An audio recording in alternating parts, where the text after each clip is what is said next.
Hey guys, what's going on? I wanted to talk a little bit about kind of like a Twitter war that's going on right now, in a little bit of a sense of that phrase. Not to the extent that you would probably imagine, but I'm gonna go into it in detail and talk about data miners talking about leaking lore and quests and what the final reward will be at the end of the Broken Ghost missions. So take this video with a grain of salt. This is kind of like a philosophy of Titan gaming, if you will, because I'm gonna kind of give my opinions on some of this stuff, as well as how I personally will be treating the situation, because I think it is a fairly serious situation. Yesterday, the gaming merchant asked in one of his videos that data miners don't spoil any major plot points in the PvE slash campaign slash quest mode that's coming in season 5.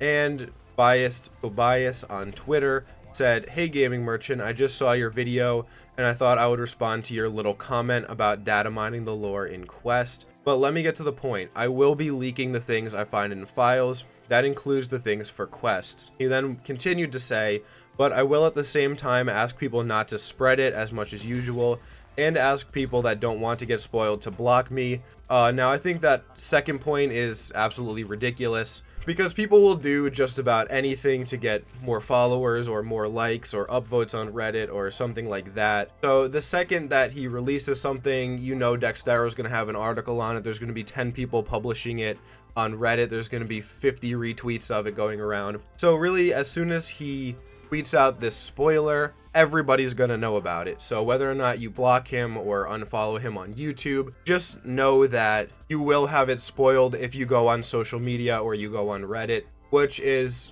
very disappointing for me personally, because I'm always on YouTube, I'm always on Twitter, I'm always on Dextero, figuring out more things about the game, things to inform you guys about. So I really have no shot at being able to discover this on my own.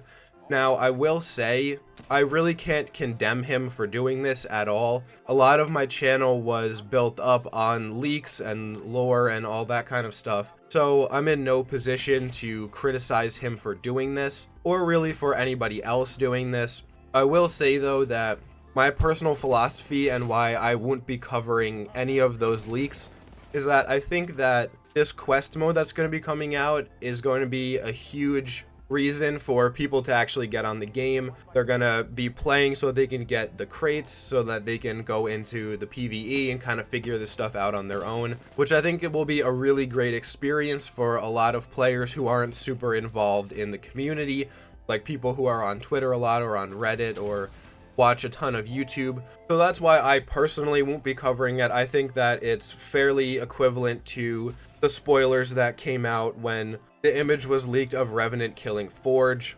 But again, I'm not in any position to criticize him for leaking this. I'm just talking about how I personally won't be covering any of it. And then I want to talk about Ramy Vincent, who commented on this post. And if you don't know, he's one of the devs over at Respawn. He's the one who puts together all of those pages that talk about the details of events and patch notes. And he said, "Patches are expensive and full of risk.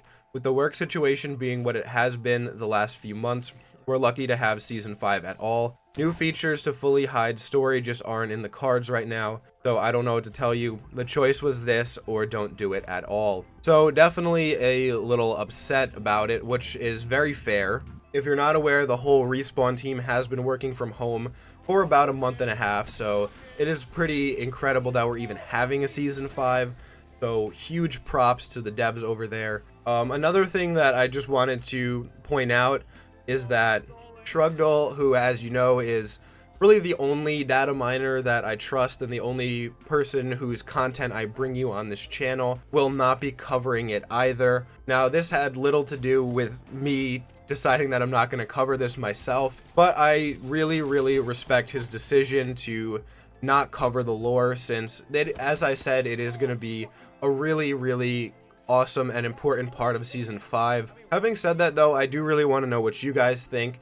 Do you think that data miners should refrain from spoiling the quests in Season 5? Do you want to explore that lore for yourself, or Would You Rather 5 minutes after Season 5 drops. You can see it over on Twitter. I myself really do hope that Biased Tobias doesn't post anything, but the reality of the situation is that even if he doesn't post it, somebody else will, somebody who's just looking for a way to make it big in the Apex community. So just to kind of recap the whole thing, I'm not criticizing any data miners who do leak this stuff. I just will personally not be covering any of it on my channel. Also, Shrugdle over on Twitter will not be covering any of it.